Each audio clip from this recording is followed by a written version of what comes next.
Welcome back to Loserville, folks. Tyler and I are doing a cruise show for the first time in a long time.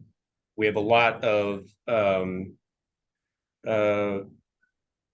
wonderful, esoteric, maybe boring details that have built up that we need to talk to you about. How are you, Tyler? I'm doing well, Philip. We set a record in Dallas today. The dew point is 80 degrees. So we've surpassed like Houston levels of humidity, and so things are super oppressive and gross here. You know, when you say 80 degrees like that, the only thing I can think of is Snoop Dogg. Well, we've got that. The other big news of the day, I don't know if you saw, Norm Hitzges announced his retirement. Indeed, I did see that. I spent a little time with our mutual friend TC Fleming speculating about who might take his place. And Yeah. I think both of us think that that person doesn't currently work at the ticket. Interesting. So apparently his last show will be not this Friday, but next Friday. Last Friday of the right? month, The right? Is that 23rd. what he said? Yeah. Oh, was it the 30th? Yeah. No, Yep. 23rd. The Yeah. 23rd, right? Yeah, that's what I think. Yep. So that was some big news from Dallas today. You know, the only time I ever really interfaced with Norm is when the mayor and Ray Hunt were trying to get rid of our porn convention. Did you know that Dallas once had a very successful porn convention? I was not aware of this. No. It was called Exotica, and it's one of the few conventions that actually paid full fare to use the Kay Bailey Hutchison. Like most of the conventions Dallas gets are heavily subsidized. Some of them are even what is known as zero cost, meaning that the convention doesn't pay the city anything. It's all that economic benefit they bring, though, Philip. You can't put an amount on that. Yeah, economic impact. Comes out of the back end of Bulls. They had the porn convention one year, and the Wolanski covered it and some other people covered it, and it all was fine. Nothing. It's just imagine making a trade show out of porn. It's like mixing porn with the most boring thing possible.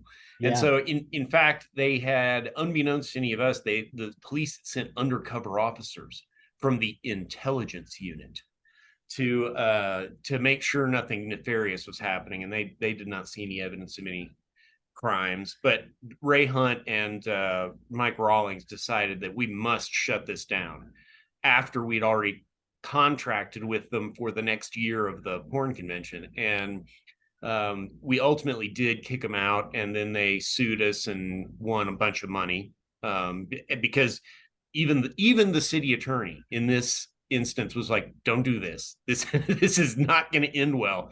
And Norm was one of a few people who wrote me impassioned emails that we have to get rid of the porn convention. Oh, interesting. It offended his Lutheran sensibilities. If you listen to Norm much, you know that he's not. I mean, obviously the guy gambles. Obviously, he's not afraid of Gordon Keith. Gordon Keith level humor doesn't cause him to quit the station, but he is a conservative dude. I mean, if we're going to ban conventions, I would probably put CPAC on the list of ones that I would rather Dallas not be associated with. The ones that I discovered were coming up at the time that we banned Exotica were Southern Baptist Convention. Which, nothing bad could ever happen there. The NRA. Yep. We had NRA. And by the way, both SBC and NRA were zero cost conventions. Mm-hmm. Yeah. Yeah. But all the great prestige that they bring upon our fair city. The economic impact is just really hard to measure. It is. That's in the untold hundreds of millions of dollars. Well, that's so yeah, we wish Norm well. The other, I guess, big ticket item that we didn't comment on, but we had talked about a lot was council did make a decision on 345 at the end of May, right? And so we had covered that debate a lot, but didn't update folks about the end for now-ish of that conversation, I guess. Council voted at their meeting at the end of May to unanimously endorse the state plan, or the hybrid option as the state is calling it. But they did add sort of a caveat in that, which calls for an additional independent study of the potential benefits and whether funding could be found to pay for removal.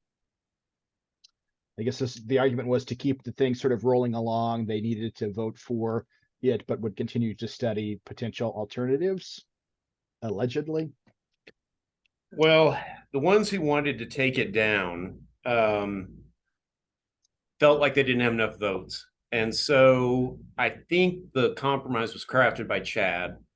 And the idea is that they're going to do their own study, and they reserve the right to pull their blessing of the trench option if the future study comes back different. And really that what he's trying to do is shuffle the deck at council so that different people will be making the decision. And it irritated me. This is one of those things where if you want to beat something over the long term, and a highway is something that's not an overnight thing, and it's something you can beat. Speaking as a member of the team that beat a highway, you vote against it. Even if there's a compromise, you vote the fuck against it, and you rail against it, and you call your colleagues names. No, not that. Don't do that. But you say, look, how is this consistent with the racial equity program that we just passed? How is it consistent with our housing plan? How is it consistent with our CCAP? It violates the CCAP 9 ways from Sunday. These are policies that they're supposed to be upholding, and frankly, as voters, we ought to hold them accountable to the policies that they pass. Yeah, I was disappointed, I think, too, in the unanimity of it, right? And obviously, I guess they call this some sort of a compromise plan, but I do think, at what point does it hurt you if you are against it to vote no, right? Even if it does pass. It absolutely. Right? If you're right that you don't have the votes, then you'll just vote no and it'll still pass. But this, you've seen this face to face. Nobody votes the way they tell you they're going to vote. It never works that way. It's only when they're under the bright lights and in the eyes of their constituents will they vote the way they're going to vote. And you saw it with STRs last night. Yeah, which was the big thing that we wanted to touch base on with folks. So that's a good segue into that, right? So the STR conversation was really interesting to follow between sort of, Plan Commission came up with the KISS plan that it's been called, the Keep It Simple Stupid plan, in December. Do I have that right? That timeline right? In December. Well, the plan was actually crafted starting, a year ago, really. Yes, they've been working on it for a long time. It was passed by Plan Commission in early December. Yep. And then, council sort of didn't really talk about it, I guess, a whole lot, or there didn't seem to be a lot of desire to move it quickly, right? Some folks wanted to have it dispatched before the election, but that didn't happen. There was a lot of desire to do it quickly. If things had happened in the ordinary course, it would have gone to council on the first or second voting agenda meeting of January. And so TC Broadnax, not Fleming. TC Fleming's only done good. TC Broadnax was violating his own procedures by not bringing it in January. And then, so the people who wanted to pass the KISS plan kind of got upset with him and said, okay, well, we're gonna make sure that this comes, right before the election, so that people who are fighting Yeah. against the KISS plan. And I think this was smart, um, because, and you can see in the vote from last night, these people who cavalierly said we can regulate this, we don't need to get them out of the single family neighborhoods. They, once they were confronted with what their voters actually think, a whole bunch of those people evaporated, right? Mm-hmm. And so for TC Broadnax to then again move the thing to after the election, I think he has severely injured his relationship with the supporters of the KISS plan. Well, and was the guys behind, I know that what last Wednesday's meeting, what came from that was sort of some members of council asking city staff to issue a recommendation, and then city staff acting like they don't give recommendations on anything, and they've never been asked to do that before, right? And so then they're like, well, we're going to come up with a plan and we'll send you a recommendation. And so then they issue one, which is, to do this whole, the complicated problem. If we've got to keep it simple, stupid, this is the zoning and regulation regime. Was city staff, are we to believe that city staff was working on developing that recommendation from January until last Friday when their memo was released? That was that weird delay. I don't quite understand that delay, right? Of that one. And They then created the kick plan, the keep it complicated. That's right, the keep it complicated plan.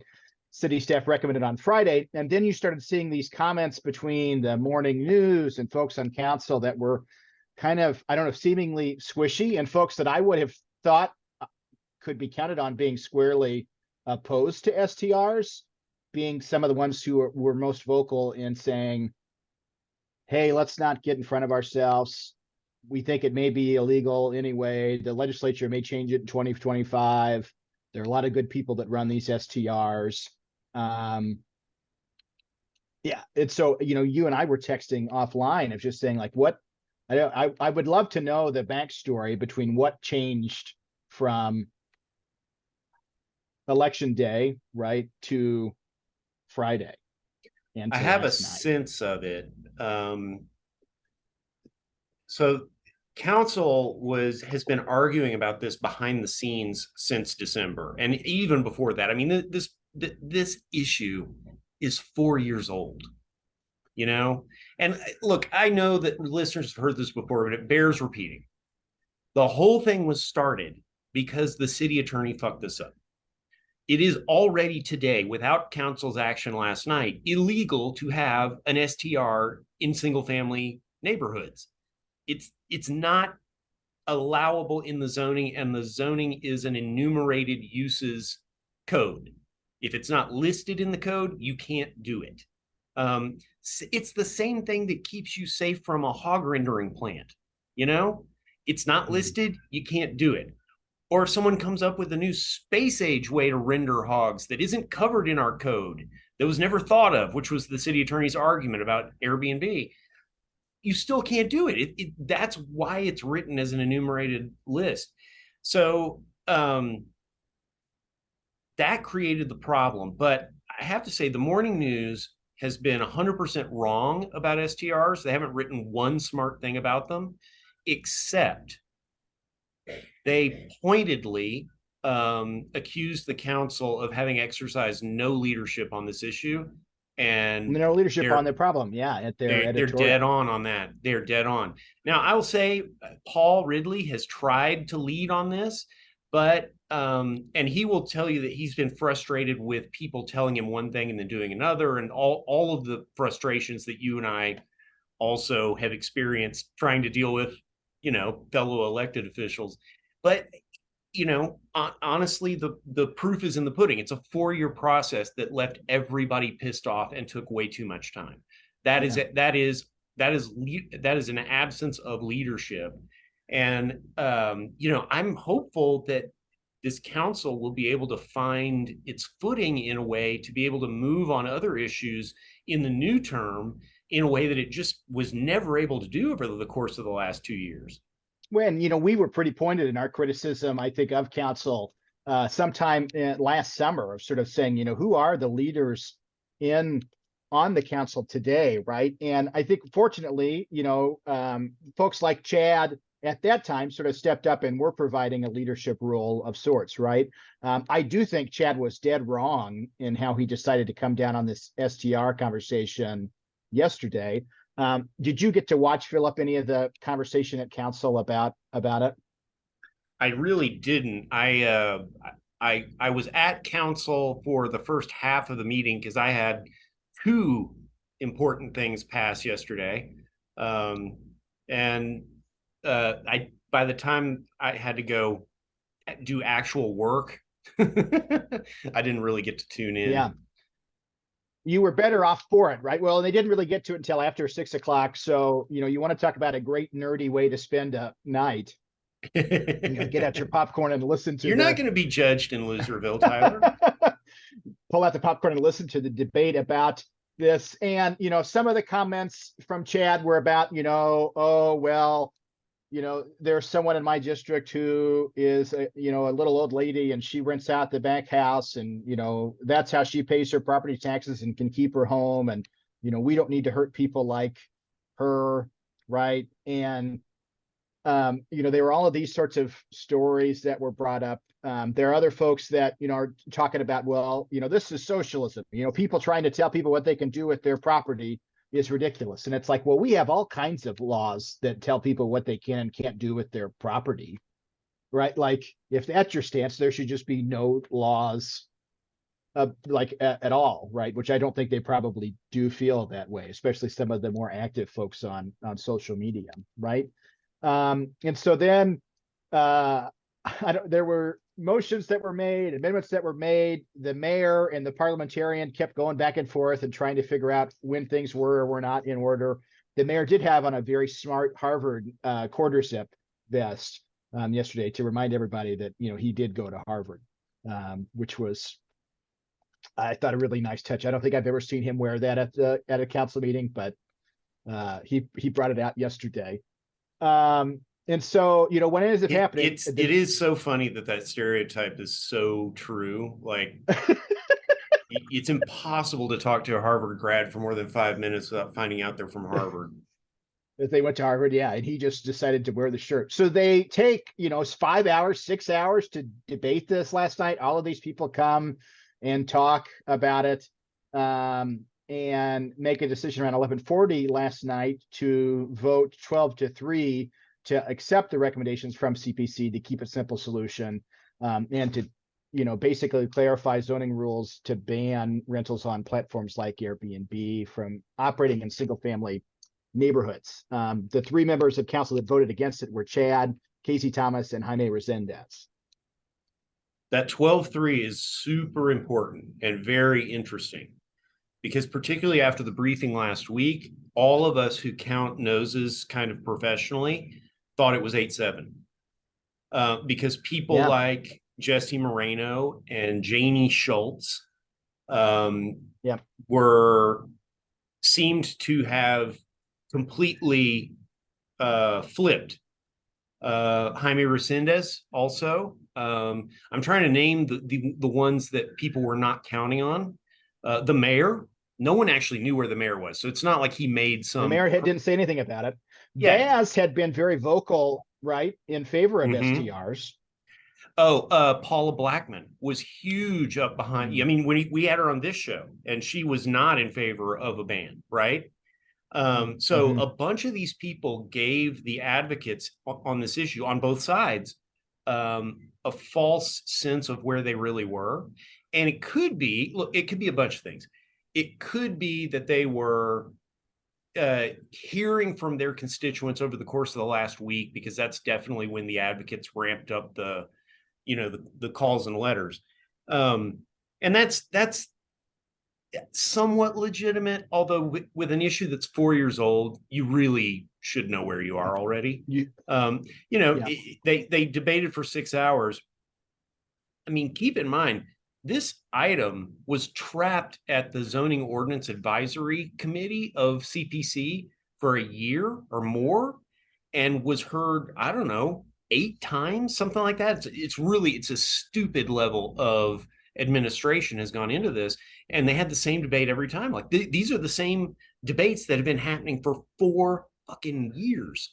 And so, you know, you get to the end point, and these people who last week were giving the advocates, the KISS advocates, the people who were for KISS, giving them heartburn because they had counted them as potential allies, and then they looked really like they were weaving all over the place. And then they, you know, at the end, it's a 12-3 anticlimax, right? Now, there was another vote. There was a motion to grandfather existing STRs, and it failed 8-7. And that's an interesting vote also. And that's what I think, that's where I think you can see the difference between, that's where you can see those council members who had given people a false sense of where they were, is the people who voted for the KISS plan, but also voted to grandfather existing STRs. Those people have some explaining to do, I think. Yeah, I think you're right about that, right? Because, you know, it is on what grounds then do you sort of base that grandfathering in system if what led this action to begin with is your concern about all of these bad operators that we feel that are out there, right? Well, and I The gotta 8-7, say, I didn't see. Yeah. based on council members' public statements, I can tell some of what they've been told by the city attorney, and that's also frustrating because within the last week after that briefing, the city attorney apparently has told council members, one, that bans are more likely to be struck down by the courts, and two, that Chad's plan to require a caretaker to be at the property was legal. And neither one of those is true. The city attorney has it exactly backwards. Texas state courts have uniformly upheld bans, and bans that are way more severe than Dallas's ban. Arlington bans by geography. They just have a section where it's allowed. So they have some single family neighborhoods within the allowable zone that still allow for STRs. So they're actually like, I mean, I don't even understand how Arlington defended themselves in that case, but they did it in front of the Fort Worth Court of Appeals, which is more conservative than ours. And Fort Worth Court of Appeals is like, yeah, fine, absolutely fine. I think that this is just one of those deals where people who are these like land, you know, property rights people think that Republican judges are going to be on their side. But the thing is, Republican judges live in single family neighborhoods. You know, I don't think that this is one of those deals where you can draw partisan lines on this deal. And so I think one thing that I was able to communicate with his opponents about in the last week, the ones on council, is this highlights the need to immediately start the national search for the new city attorney. This shit is all the result of some really, really bad legal work, just exceptionally bad. And you know, I have friends in the city attorney's office. I work with lawyers in the city attorney's office every week who are good and do a good job. But there's something about the culture of that office and the leadership of the office that just isn't working. And we need a change, and we need it quick. Yeah. So the other thing that they took an action on related to this last night was a 13-0 vote to change city code to make it mandatory for short-term rental properties to annually register, pay taxes and fees, adhere to occupancy limits, have someone who can respond within an hour to address any emergency concerns, et cetera, et cetera. It seems like sort of the next steps are coming is that, you know, TC is saying it will take at least 6 months for code compliance to figure out how they're going to implement their enforcement protocols to shut the STRs down, as well as probably beef up staffing so that there are adequate number of folks to monitor this sort I don't think of he work. needs more staffing. I think I don't really know what TC's doing at this point. His involvement in this issue is baffling to me because I don't know why he cares, and he has hurt himself very badly with some of the council members. Um, it won't take the 6 month thing is going to give code a chance to try some other shenanigans, is my guess. Yeah. So I don't know. I was so grateful to TC yesterday for his leadership on a different issue that I don't want to like criticize him too harshly, but I don't think, I mean, if he thinks he's done a good job with STRs, that's a real problem. I don't know how he What thinks did he's you helped himself. what did you make of sort of the comment that they were like, well, it was hard for us to come up with a recommendation because we had a hard time reading what council wanted us to do and feeling sort of weird That about, sounds valid, right? right? Yes, Everyone right. was That part I confused. understand. But then when he was like, well, we didn't really think it's our job to make recommendations to council anyway. It's like, what are you talking about? That's bananas. That's Like they do such that all the bananas. time. Like It's when I saw that literally in the in the paper, I was like, charter. that's crazy. It's literally in the charter. The city manager is required to advise council. Yeah. I mean, in fact, there is a provision of the charter that says the mayor and the council cannot stop the manager from weighing in on these issues. Yeah. Yeah, I thought that whole that back and forth, I really did not understand what he was trying to say there. Did you see the other thing that was probably included in the et cetera that you just mentioned? The very last requirement Is on this the parking piece? the parking piece. One space per bedroom. That's an incredibly strict parking requirement. Yeah. It basically means you're only going to be able to do this in places where you have a lot of excess parking that you can point to. Now, I'm hopeful, and I think that this is already clear under the code, that operators are going to be able to say, well, look, there's a pay lot down the street. That's parking for each bedroom. That should work under the current code. But if staff tries to say that that isn't an option, then there are extremely few places where anyone can operate this stuff at this point. So anyway, I'll try to help staff get to the right outcome on that, because I really think I think it's not a good idea to do a citywide STR ban and just say none anywhere, no time, forget it. It's one of those innovative, disruptive businesses, and I certainly use STRs when I go other places. But getting it out of the single family zones, and most particularly this argument that there are all these good operators out there who are just doing this to pay their taxes. The little old lady who needs to pay her taxes. Fuck you. Fuck you. Just lease it long term. You're going to have a better experience. You're going to get to know the tenant, and you're going to be dealing with a resident of the city of Dallas. And it's not going to make you as much money. Absolutely not. But it's also not going to drive up rents for the rest of everybody else. Yeah. I mean, the minute that they actually get these STRs out of single family zoning, that's, depending on whose numbers you listen to, between 3,000 and 8,000 long-term units that just went on the market.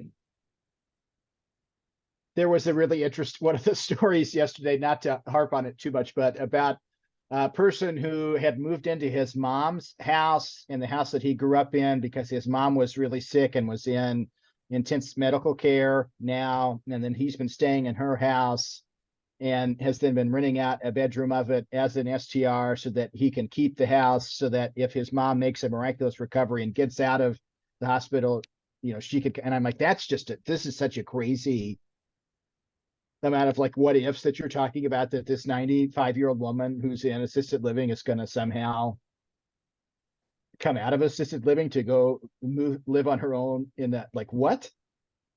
Well, and it's all it's all rhetoric, right? It's a rhetorical strategy. We want to create a sympathetic picture of an STR operator, even if the truth is that most of these things are owned by medium to large corporations. Yeah. um, and Yeah. Baz really was trying to cast this as an equity issue, and I think we love the guy, but we all have bad days, and I think that argument really fell flat. I don't see the equity issue there.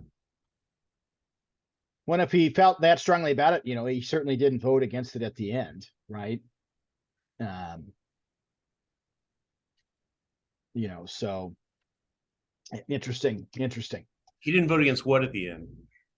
He didn't vote against the final plan, to keep it simple, solution, right? It was Casey, Jaime, and Chad. No, it was Baz, Chad, wasn't it? And Hang on. not what I had this. I don't. I had the city attorney send me this. I mean, the city secretary. It could be that if the paper might have had it wrong, but the paper had it as Chad, Casey, and Jaime.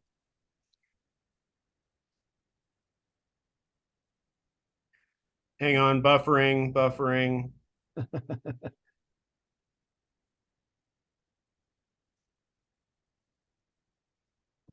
God damn it.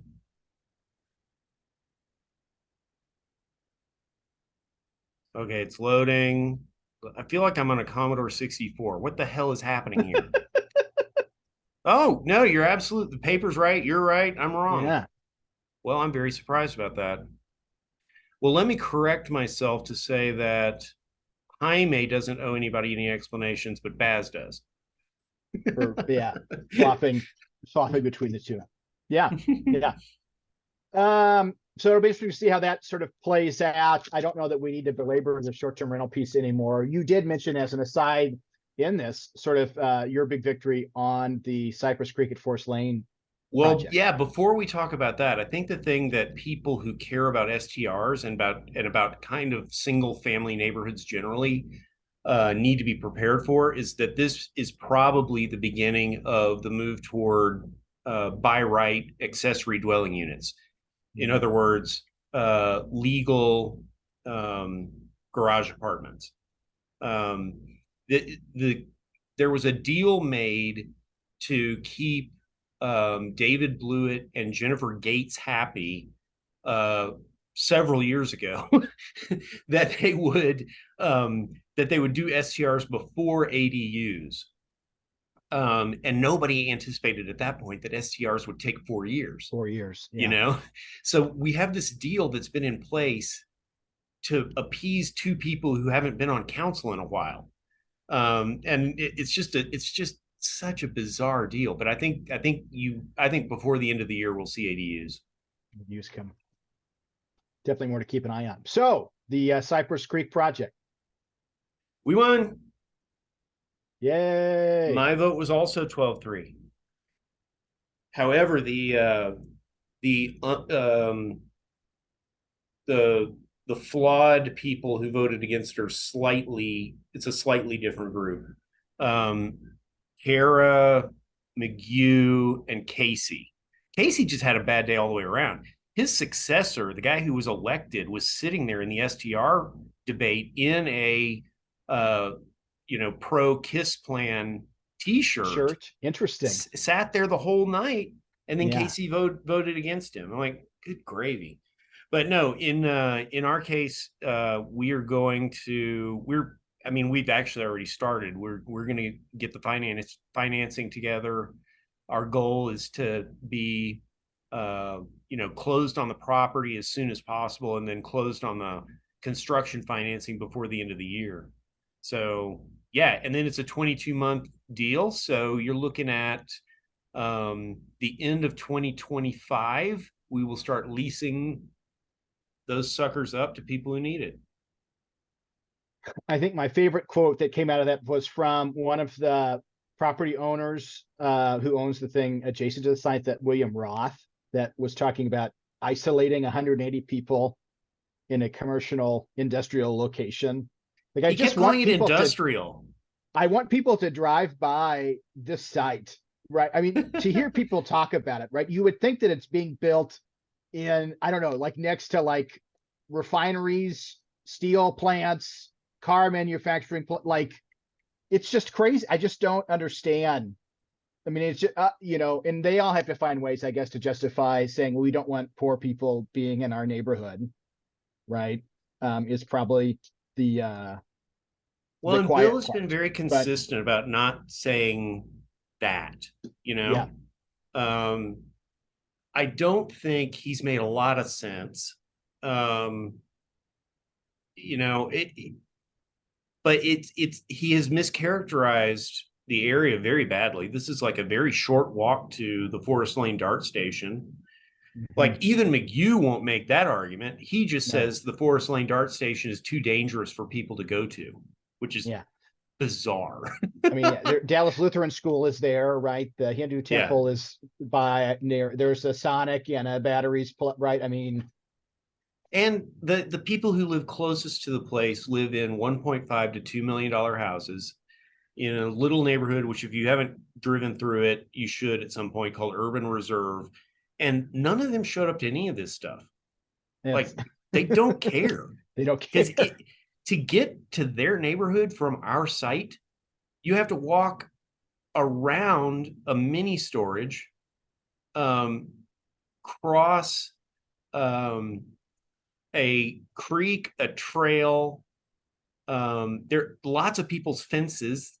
I mean, it's just it's insane. And so you know we have tried to avoid saying that this is just NIMBYism, like, but that's why people who advocate for housing always wind up falling back on the shorthand of just saying it's NIMBYism, because when you dig into anybody's objection to it, noise, traffic, safety, um, isolating 189 families in an industrial area, like just it's not sincere, man. And so, at that point, you've accused somebody of bad faith. And at that point, you're saying that your real motive is something bad. And I don't know how they escape from that. I don't know how they argue against that. Right? Yeah. I mean, well, yeah.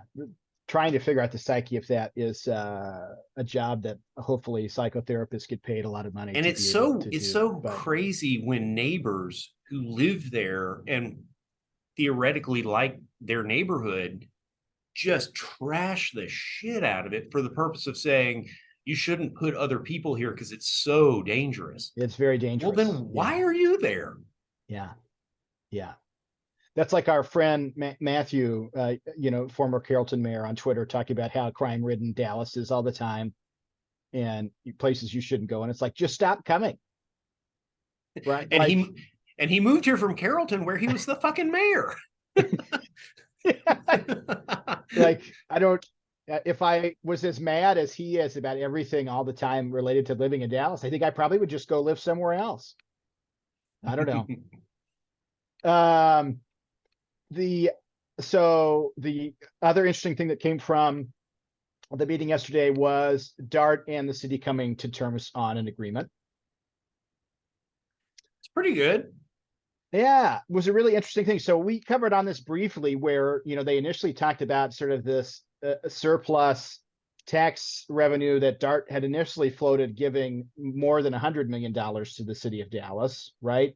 And then Dart was mad that the city was moving so slowly on the Silver Line project. And so the amount that they decided they were going to give us was what, like 30 million instead, right? A huge cut in that. And so then council, through the help of Michael Morris and COG and Dart, came to an agreement where the city will now get $90 million from Dart. This is all the result of Kara Mendelssohn's Hatred crusade of Dart. to end Yeah. the Silver Line. It's not hatred of Dart, it's crusade to end the Silver Line. And in her defense on this one issue, her neighborhood hates the Silver Line, The Well, Silver there you Line's go. not a great project. It will not generate ridership in the way that investments in the central part of the system or in buses would.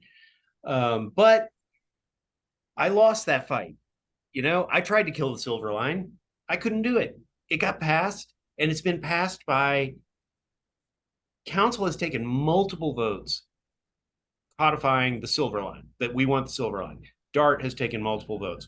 All of our partners in DART want the Silver Line, in part because they wanted to see more stations built outside of Dallas, which, as you can imagine, that is what they want.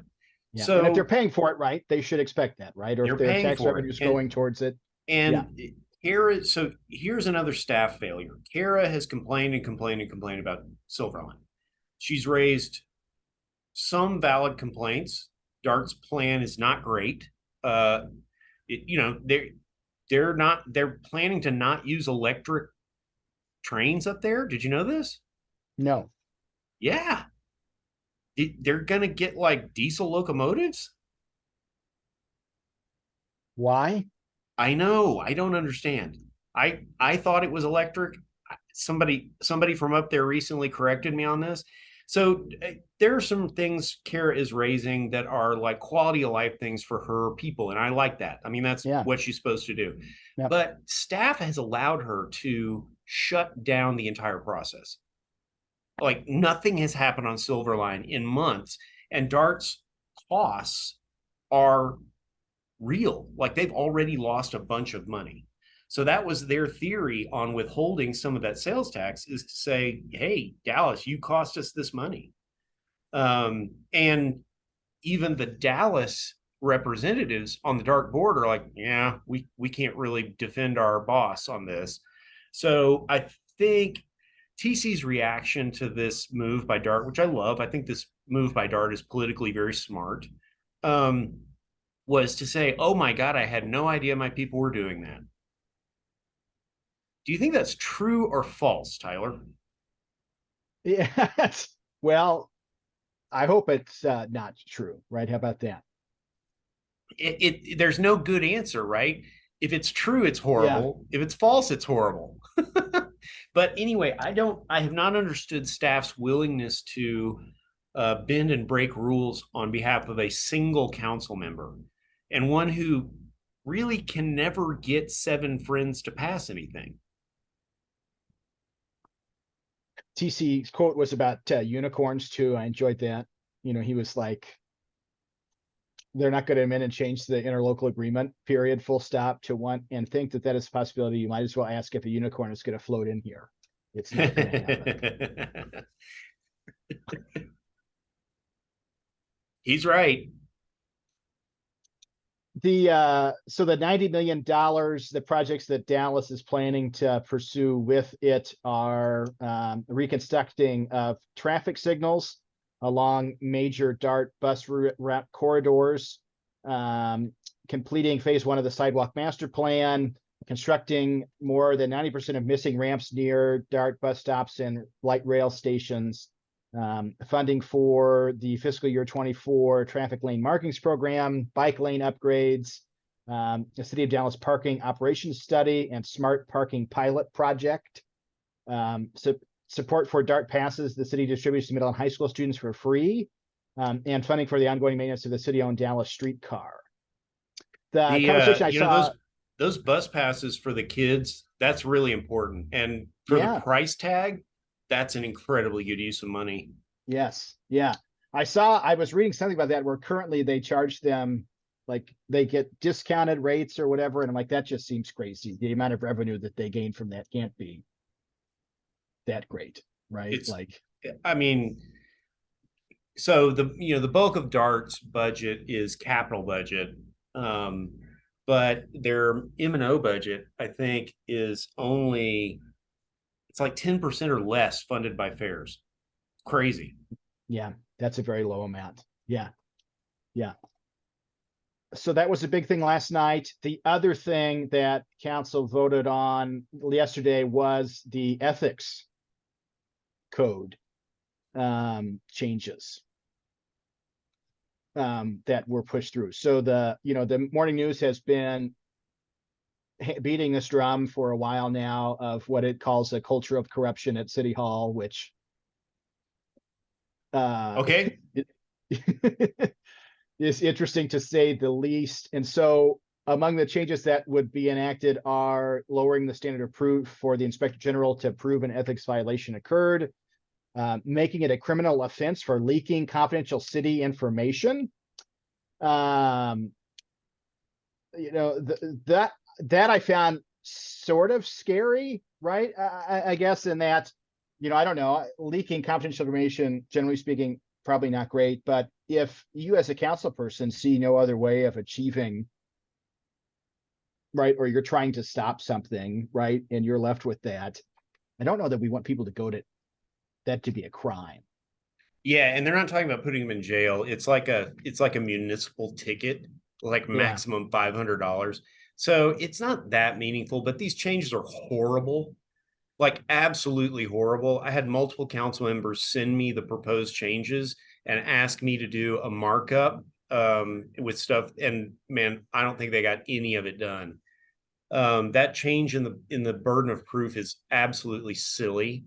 And the inspector general lied his fucking ass off. He said he had like 11 or 12 complaints that he would have taken forward, except for the burden of proof being too high. Right. That's not true.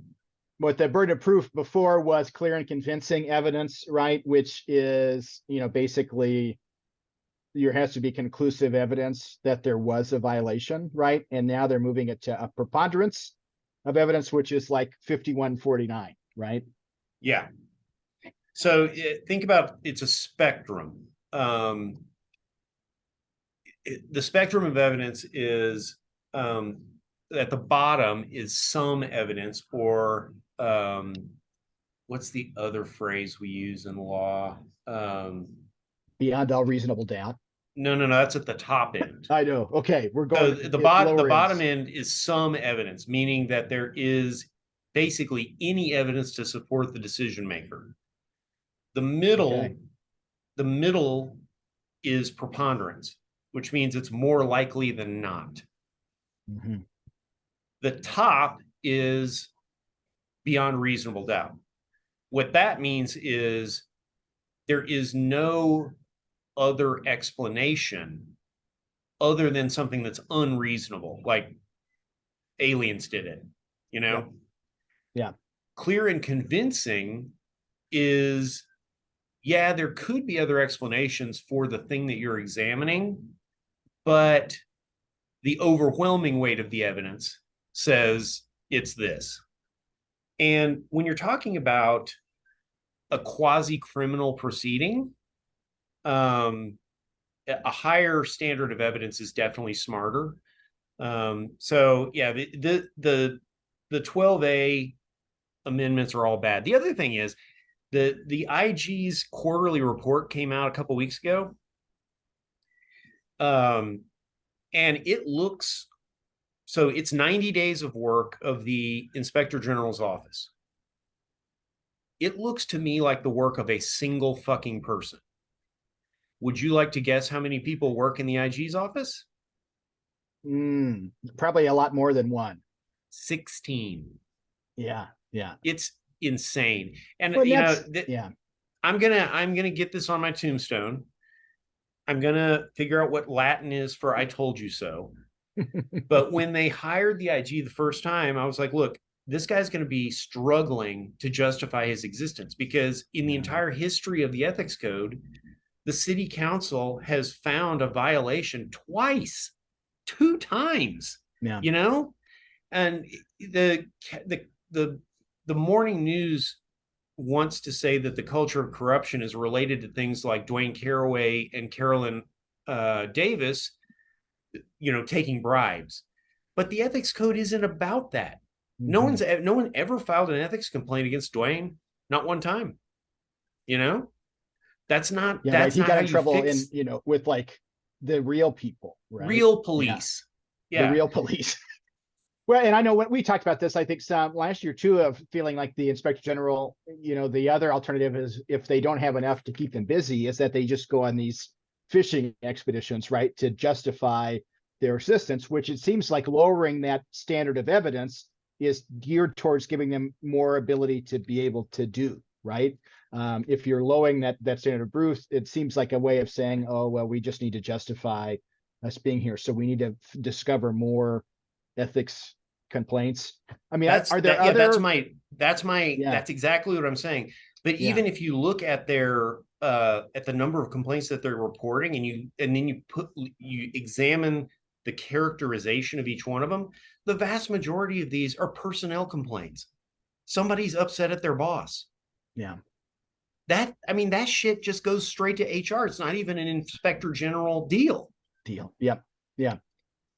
The other interesting changes from that was sort of one that would require campaign treasurers and other folks employed by council campaign or candidates to disclose their connection at meetings, both public and private, where one council member is present. What does that disclosure process look like? That would be one of my questions.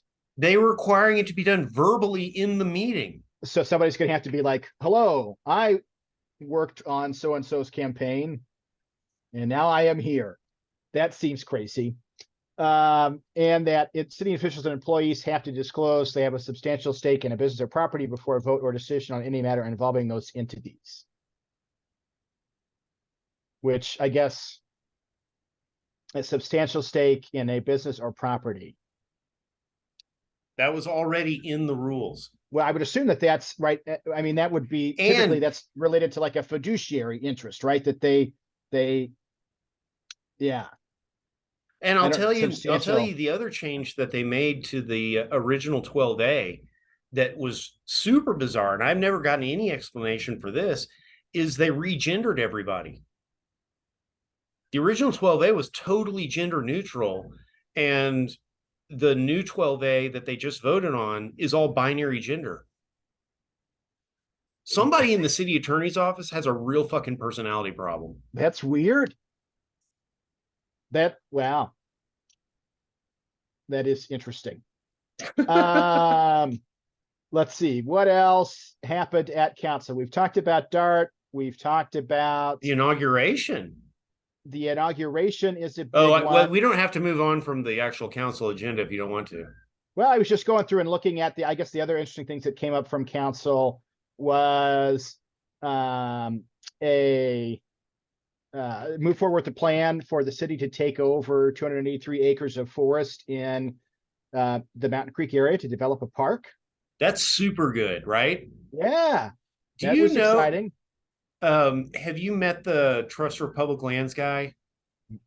He was profiled in D Magazine. Robert Pint is his name. Super great guy. Has helped get so many parks for Dallas. And is also a chocolatier. Oh. Council also voted to raise the homestead property tax exemption for those who are disabled or above 65, which I guess is putting us in line with what we voted for in the constitutional amendment last year. This on the statewide level, I think. Right. I think that's what it does. I think this implements the state's permission to do that, right? Yes. We are also going to fly a Juneteenth flag in celebration of Juneteenth, which is on Monday. You know, it's I'm kind of amazed that we haven't done more. Dallas has always been pretty good about doing Juneteenth since I've been here.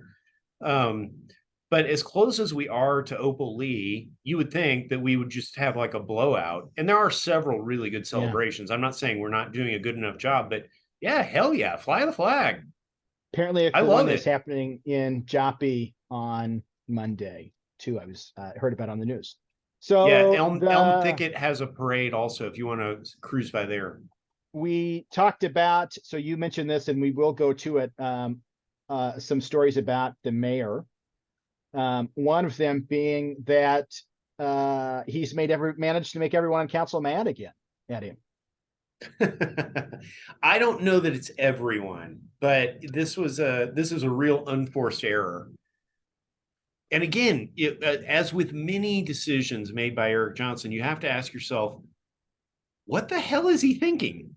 Well, and Like, again, what's as the it goes, point of this? yeah, my central thesis of the, the Trump on the Trinity and his, just struggles with being a complete and total narcissist just rear their head again, right? So, uh, of course, the mayor and city council will be inaugurated on Tuesday. The mayor sent out a notice about it, calling it my inauguration was the subject line of the email. He is going to And it be was all sworn caps, wasn't in. it? Yes, yes. He is going to be sworn in by his new bestie, Senator John Cornyn, Very odd choice. which is a very odd choice for someone who, in his prior elected office, was a Democrat, right? To have one of Texas's Republican senators swear him in. The rest of council will be sworn in by a municipal court administrative judge. But the guest issue seems to be the big one, right? In that they are no longer allowed to have guests on stage when they are being sworn in, which again, I What just is the don't point? understand. Yeah, they cited sort of to minimize crowding of the stage, but I've been they've to been a bunch of happening. these things. It ain't crowded up there. Yeah, no, people don't come, right? My mom, she No, didn't I even mean get the to be at, stage. Like if you put all the oh yeah, council yeah, and yeah, all their guests on the on the stage, stage, you you'd be still okay. have room for a jazz combo. You still have room for the musical guests that we always have. The so my mom will have a page in Indiana history, as my former council colleague Veronica Pedrell was elected as the first trans elected official in Indiana. Wow, And she asked my mom to hold the Bible when she was sworn in, and they took a big picture. And I'm like, Mom, you're going to be in the Indiana history book someday, that's pretty cool. right? Which is pretty cool. Yeah. And got to happen because you could have guests there. Um, so, the Morning News wrote an op-ed about this, but just a strange, in a long series of strange things that the mayor does in making things just about him. Well, and this one's really dumb because you have to understand the history of the inauguration. So it always takes place at the Meyerson Symphony Center, named for Morton Meyerson, uh, an one of the better Dallas philanthropists, one of the ones who doesn't have problematic stories. And I don't just say that because he was one of the few establishment political figures to support me, but he was. And the Meyerson was a project of the old school Dallas establishment, and it was the first cultural facility to be outside of Fair Park, or um, it sparked the move of Dallas's arts investment out of Fair Park and to the arts district, a move that I think most rational observers would now describe as pretty racist. Um, but That it sounds was pretty at, woke, Philip. I don't know, but I don't know, man. uh, it, woke is this great term that black people invented that then white people robbed of all of its meaning, which I think is just what we do. I think that's how we invented English. that's Um, so anyway, this was a project of Establishment Dallas, and it was on two successive bond elections and failed twice, and then they got it through on the third one. Does it sound really like legitimate to you to keep making the voters turn mm, down a project they don't want? mm, mm, It's mm, pretty bad. not great. Um, Yeah, I don't like that. I don't like that. so it has become the secular church of the Dallas Citizens Council, and since they're more or less in decline and certainly not in control anymore, it's the secular temple of the the people who really run Dallas, the real establishment. And they demand that the council inauguration is there so that we can all show our fealty, basically. To them, And yes, the robber there barons. is Yeah. always funding for the inauguration that we don't know where it comes from. Mm, interesting. It's it's an interesting mystery, and one that I'm kind of, I don't know. It seems like there should be a journalist who would dig into that a little bit more, and maybe Eric has drawn enough attention to it that that will happen this time. But this is a weird thing because there are council members who really care about this. Like, I don't think it's all of them, but I think there are council members who really care about having their spouse or their kid. I mean, we've had moms, we've had, people bring whoever. Yeah. And I think that people who really care about that stuff, and it's important to them. Now, I, this is just me. This is not me criticizing people who like that stuff. I know that I'm unnaturally opposed to ceremony. So I'm really not like bagging on them, but I fucking hated that thing. I absolutely hated the inauguration. I still hate it. It's boring as fuck. They let the mayor talk as long as he wants, which is the worst idea. Um, it just sucks. I mean, the one thing that's kind of fun is after you exit the inauguration into the little reception in the lobby, that is in fact the way to spot the biggest ass kissers in Dallas. They're right there to They're just, right yeah, yeah, there. yeah. They're absolutely Just right schmooze there. everybody. So I don't know. I, I just, it's an, it, you can't graft a strategy onto the words and actions of Eric Johnson. Like there's no way to think of something that makes it all make sense. It seems like a random number generator.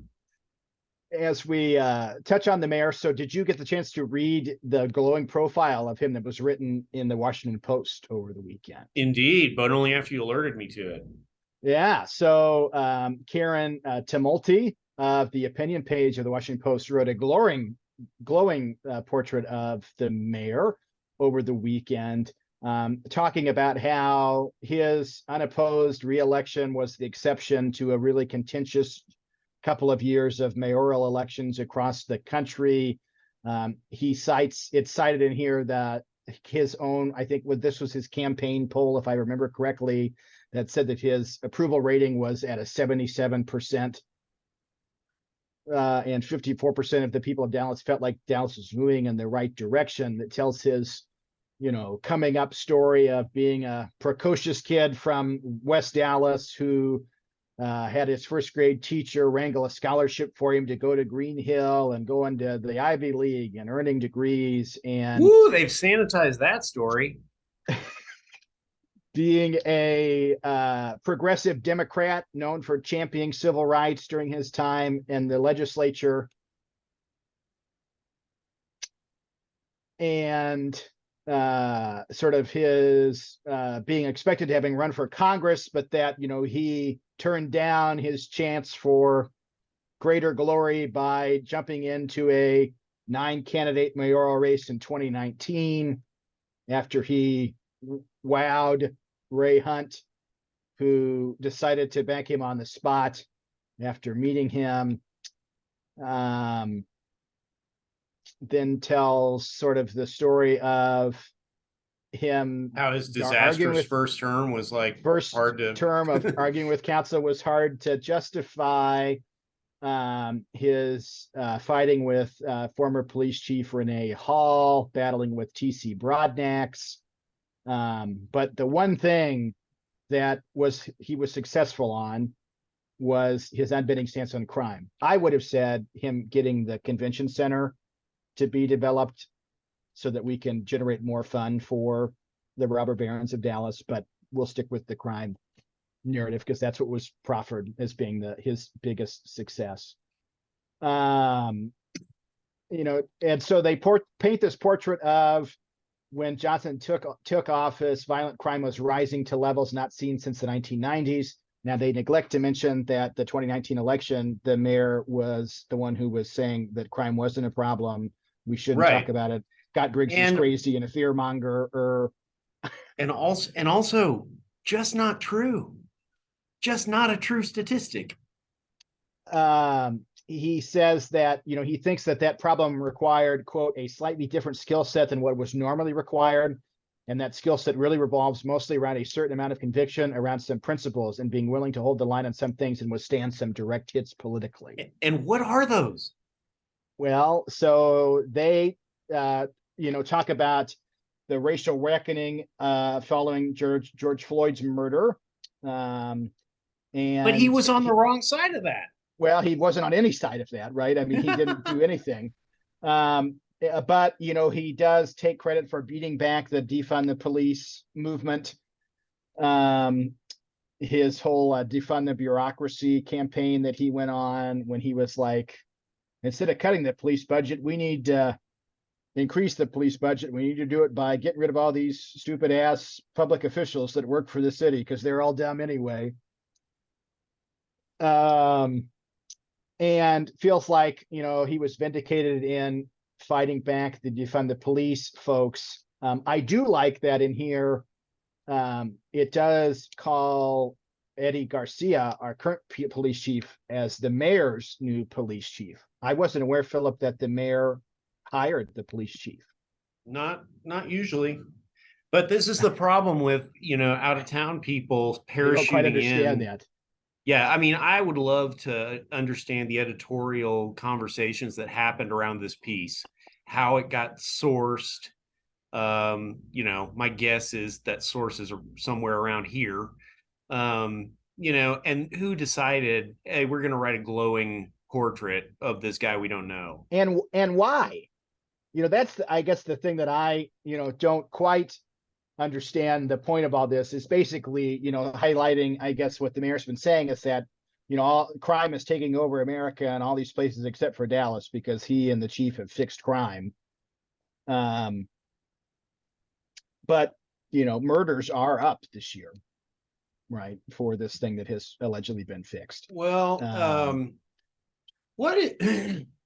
Tyler, as a former municipal elected official, I expect that you have a very considered answer to this next question. What is the relationship between police and crime? Well, I have never found there being more of them to cause crime to go down. I don't think there is one. I don't either. And I don't think most people believe that. But once you get on the inside of the entity and you see the budget and you see how things work, it's like, what the fuck are we doing? We light half the budget on fire for nothing. Mm-hmm. Anyway, back to the Washington Post deal. Eric's going to get to claim, as he has, like Ceausescu, that 90 some odd percent of people voted for him. Yes. He's going to claim that his great democratic leaders like Vladimir Putin and Kim Jong-un before him.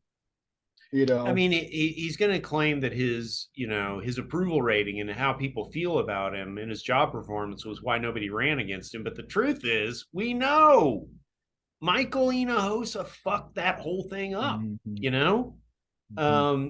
And frankly, if you see Mike Hinojosa at a bar, don't buy him a fucking drink. He really did the city a bad disservice. There are multiple people who might have done that, who might have run. And based on the polling that was going around in 2022, that would have been at least a tight race. Eric's first term is nothing to build a campaign on. So the only possible reason I see this Washington Post piece being a thing at all is because of a rumor that I have heard. I love this rumor. That the mayor may be looking at running for Colin Allred's congressional seat.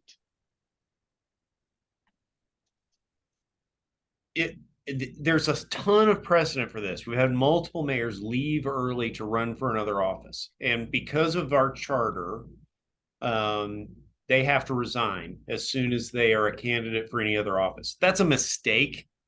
Honestly, we should change that. Because it has prevented the mayor of Dallas from becoming a position from which you can achieve further political success. Yeah. The only people who have turned it into more are Steve Bartlett, who was elected to Congress after he was mayor, and arguably Ron Kirk, who was appointed to be an ambassador under Obama. And, Ron Kirk ran for Senate. He left early to go run for Senate. And by him leaving early, he created a special election that made it possible for the first non establishment mayor in 40 years to win in Laura Miller. So that was great. And also, Ron would have been a much better senator than fucking Phil Graham. Bill Graham. Was it Phil Graham or Kay Bailey? No, it's Phil Graham. Yeah. God, is that right? I think that's no, God, I don't know. It might be Cornyn. In any case, Ron would have been a phenomenal senator. And he ran at a time where it was going to be really hard for him to win. So he deserves a lot of respect for standing up for us. And from what I've heard, he did a great job as ambassador. So, all glory to him. But we should let these guys run for stuff and still keep their job. It was against John Cornyn. Phil Graham had retired. Cornyn? That was Cornyn's first run for office. Well, I'm fucking old, so I get confused. Anyway, I don't know. I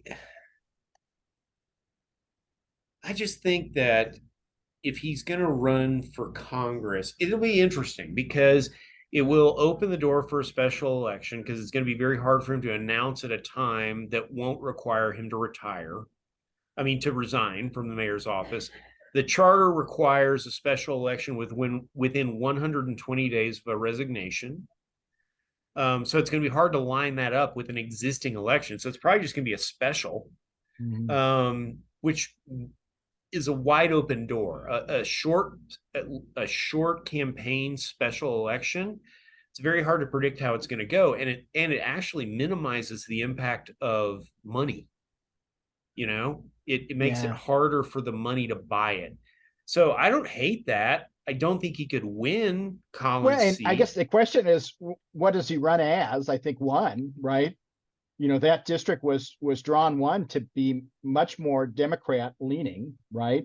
I think there's only one explanation.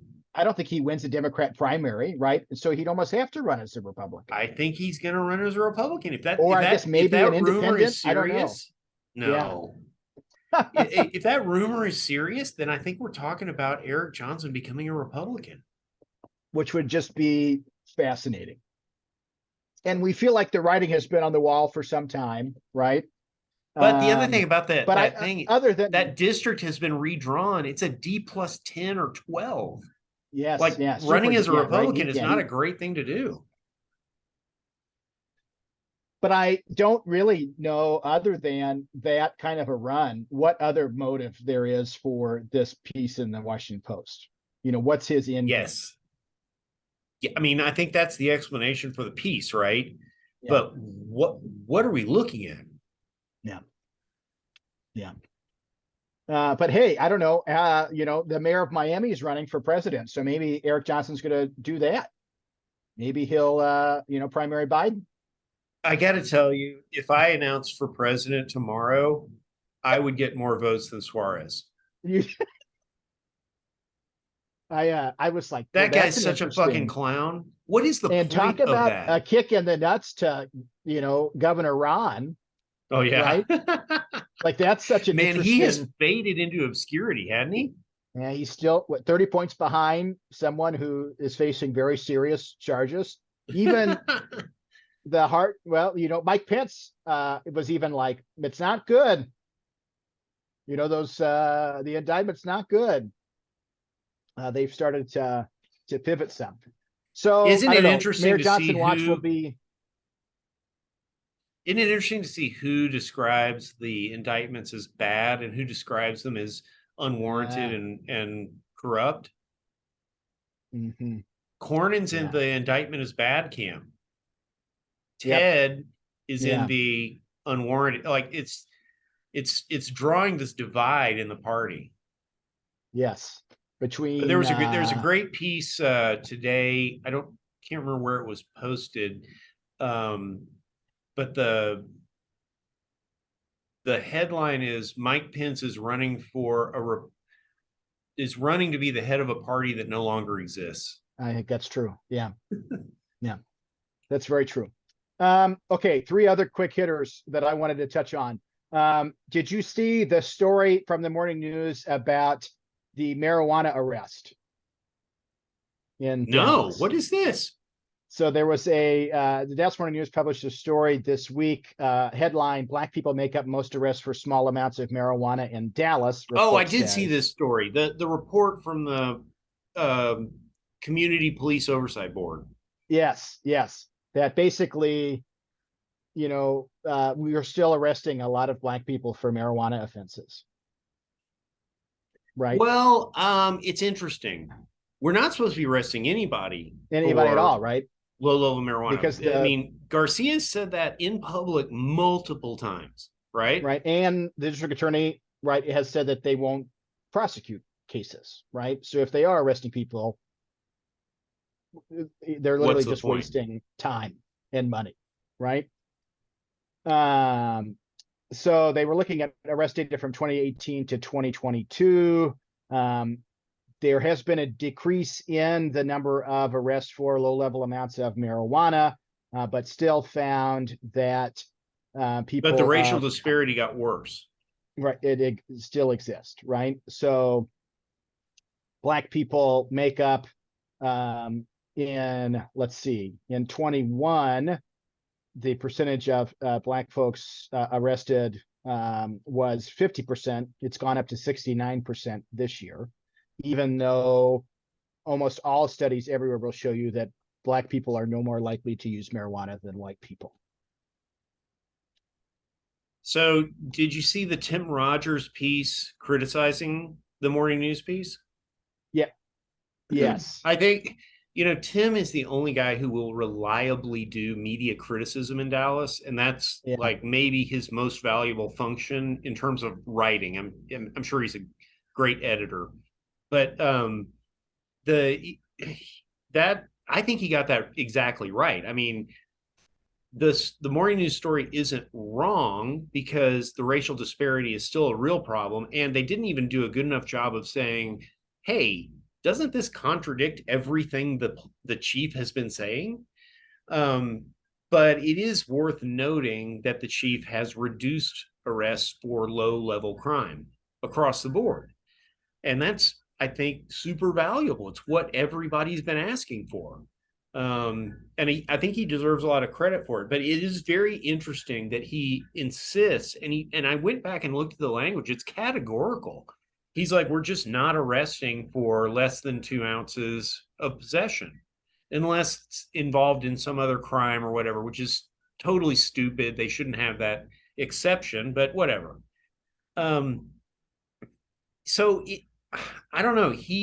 I was alerted to this a couple months ago when a client of mine has a property that DPD wants to designate as a habitual criminal nuisance. It's a cheap motel in southern Dallas. And so they have this list of offenses that have been committed on the property in the last year, supposedly. I've discovered a couple of these aren't really true, but 2 of them were low-level marijuana possession under 2 ounces. And I said, well, what crime were they associated with that you arrested these people? No, they're still arresting for simple possession. And so I was like, no, that can't be right. So I called 3 criminal defense attorneys that I'm friends with. Yeah, DPD is still arresting people for low-level marijuana possession. And so the Community Police Oversight Board report, I think, is very valid when it says this needs to be a council ordinance so that there's some accountability about it, because the police are not telling the truth. And I wrote a kind of a long Twitter thread about this. This is almost certainly a lie that Eddie Garcia has told on multiple occasions, because there's just no way he doesn't know this. And he has categorically denied that they're doing it. Right. And in fact, and the chart that was in the story, right, does show there has been a huge change, right? So it was 456 people were arrested in 2018, 49 of them in 22.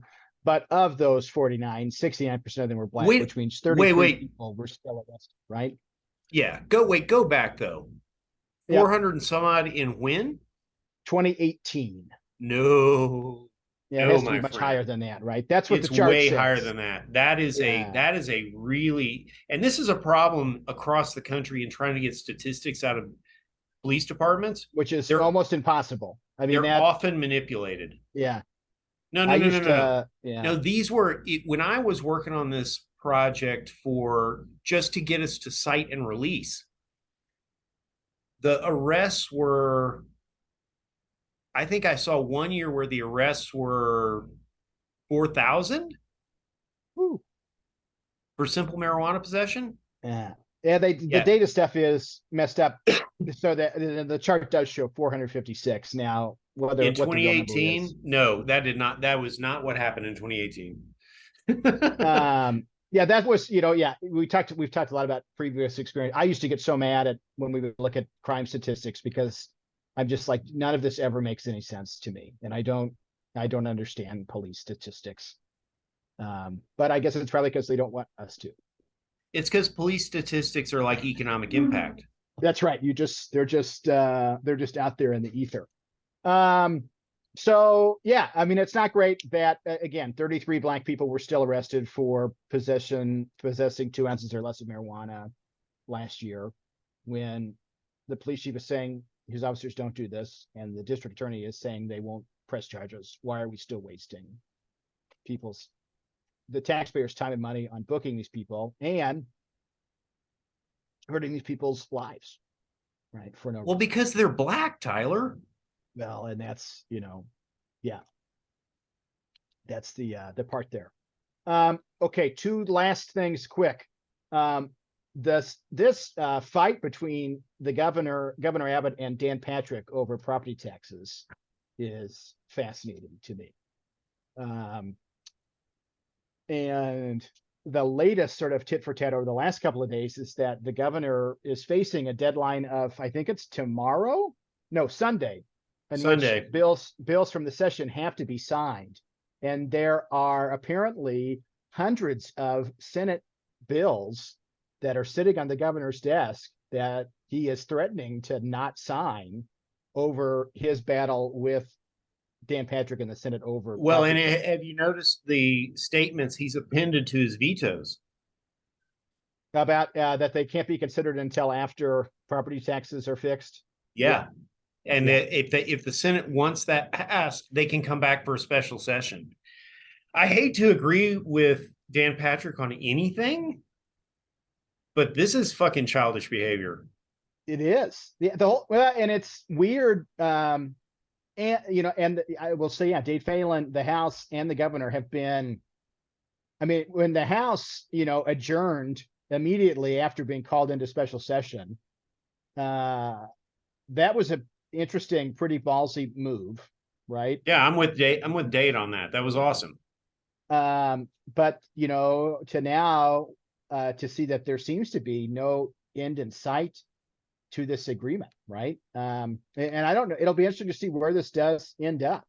I mean, I don't feel like they can not come to some agreement. I mean, if we squander, and this is really, and again, I've lived here a very short amount of time, but to me, this shows the dysfunction of the Texas legislature to a T. At a time when, we should have had, this should have been the easiest legislative session of all time. They had 35 billion with a B in surplus money and a super majority.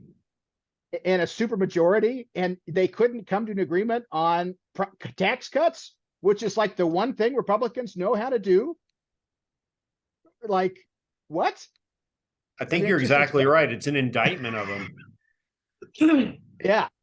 But I do think just on the procedural issue of something gets through the legislature and gets to the governor's desk, the governor either agrees with it and signs it, or he disagrees with it and he vetoes it. And but don't let it die. It's a binary. And so for him to be very visibly holding bills hostage that he actually agrees with, yeah, that is, it's I mean, it just shows that the guy is not really the leader of his party, which is what Dan Patrick has said about him for a long time. Now, I also think Dan Patrick's appeal to the media, that his super homestead exemption thing is so popular with Texans that they're going to think ill of Greg Abbott. I think he's fooling himself. Nobody cares. Nobody cares. This is an internecine fight, and those are never popular. Yeah, right. Because the public, right, they don't understand the minutia between the two sides, right? But they will understand that they don't get a property tax break when the state had $35 billion budget surplus, or a teacher raise, or any right. of whatever's important to you. The state didn't pay for anything that was important to you. Voters will be pissed about that, right? Yeah, and I don't know. I don't know what the end in sight is, right? And how they find a way out of this mess. And it's going to continue to be a crazy summer of these sorts of fights, right? You've got the property tax one happening now. Presumably the next fight will be over Paxton's impeachment and the trial in the Senate, right? You had Nate Paul being detained for the feds, presumably, possibly related to the Paxton case, right? That's not And possibly related. That's well, yeah, because of that's because of him bribing Ken that's right. Paxton. My favorite of that was him lying and saying he had $12 million in his bank account when he applied for a loan and only had $12,000. That's He misread it. This is a rounding. Those are just a rounding error of Nate Paul. And then the governor still seems hell bent on bringing vouchers to a special session in September, right? So, we're going to have a very long summer of these fights within the Republican Party of Texas. And I don't know how they get through it. I hope, I don't know, because I don't know how these people communicate. I hope that there is communication between Phelan and Abbott during the summer that prevents a special session, or that causes a very short special session about vouchers. About vouchers. Yep. Yeah, well, I don't know where the sort tax cut thing maybe ends potential up for that. Yeah, when we did see, right, the House appointed a study committee this week to look at education funding in general, right? So presumably that could be Phelan's way out of saying, the votes aren't here. We've studied it, right, and kind of move things down. One other quick hit related to see. that. So the last. Oh, go ahead. Sorry, we got bad delay on this Zoom. No, you're good. Stay with this. Okay, the one other thing related to special sessions, both. Well, I haven't seen Phelan comment on this, but I've seen Patrick comment on it. The governor is calling special sessions with super tightly defined definitions of what can be considered. That's invalid. That's not constitutional. It's not what anybody's ever done. And the governor can't try to legislate by limiting the special session to something that isn't simply a topic. He's really out over his skis on that. And Greg Abbott is a very bright lawyer. He knows this shit.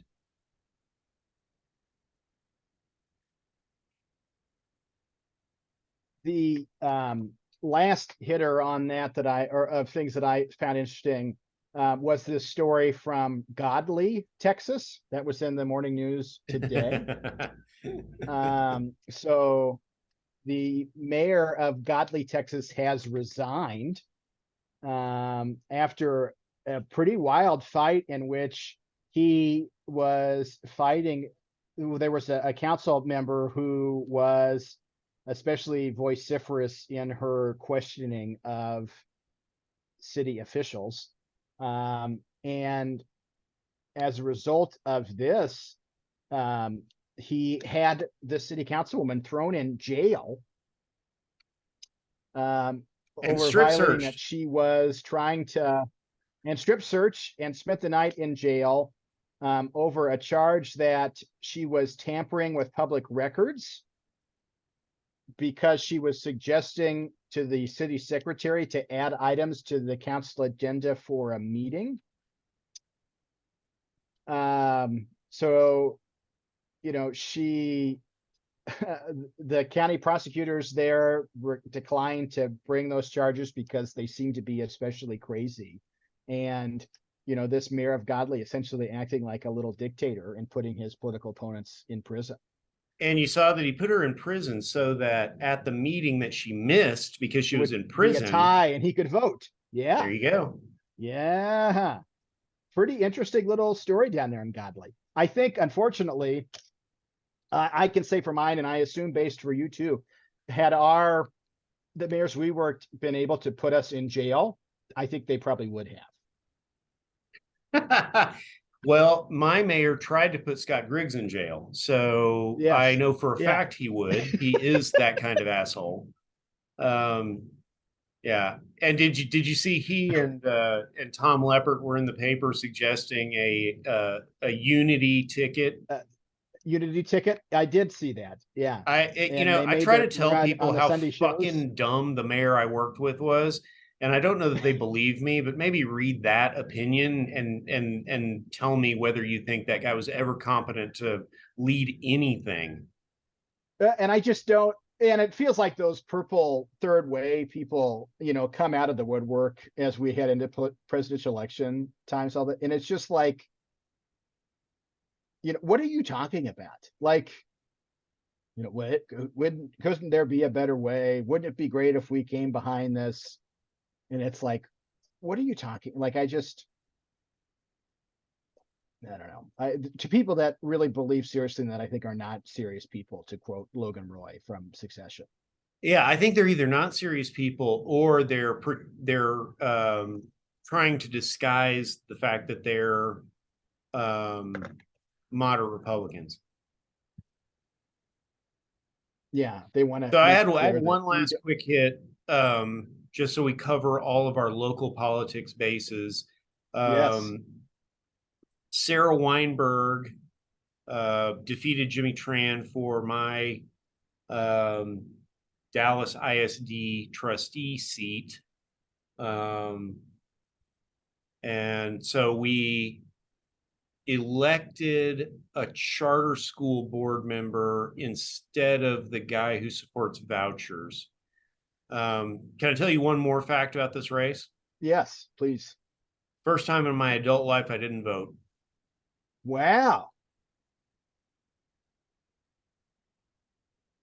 Because Democracy doesn't work, Tyler. I was going to say, you didn't vote because you didn't want to pick one of the other. Correct. I didn't care Wow. enough. Wow. Man, that's a sad note to end on. Sorry. But no, we can close on fun personal news. I'm in Marfa. I'm leaving tomorrow. You're coming down here Sunday. It's vacation time in Loserville. It's it's vacation time in Loserville, and we may be the only people in the state of Texas that vacation to places of Texas that are hotter and more desert-like than other parts of Texas. But Oh, you are going to be so surprised. You're going to be delighted. I'm excited. Yeah, It's overnight lows in the it's 60s. 8% humidity here. Yeah, that sounds It a gets lot better than a cool at dew point of night. 80. Yeah, I've been reading Reddit, which is a mistake and people should not do, about like hiking in Big Bend, and people that are like, you need to go and start hiking when the sun rises and stop hiking by 10 o'clock or you will die. This is true of the desert floor, Yeah. but you are going to go hike in the Chisos Mountains, Yeah, that should be and nice, right? it'll be very nice. You Yeah. will love it. Yeah. I'm really excited to experience that far West Texas life. It is far out there. And I've been planning my routes. I think I'm going to take the country route on the way there just to see other parts of Texas and, small towns where I'm sure people definitely agree with my political ideology. All of them. It should be a lot of fun. All right, man.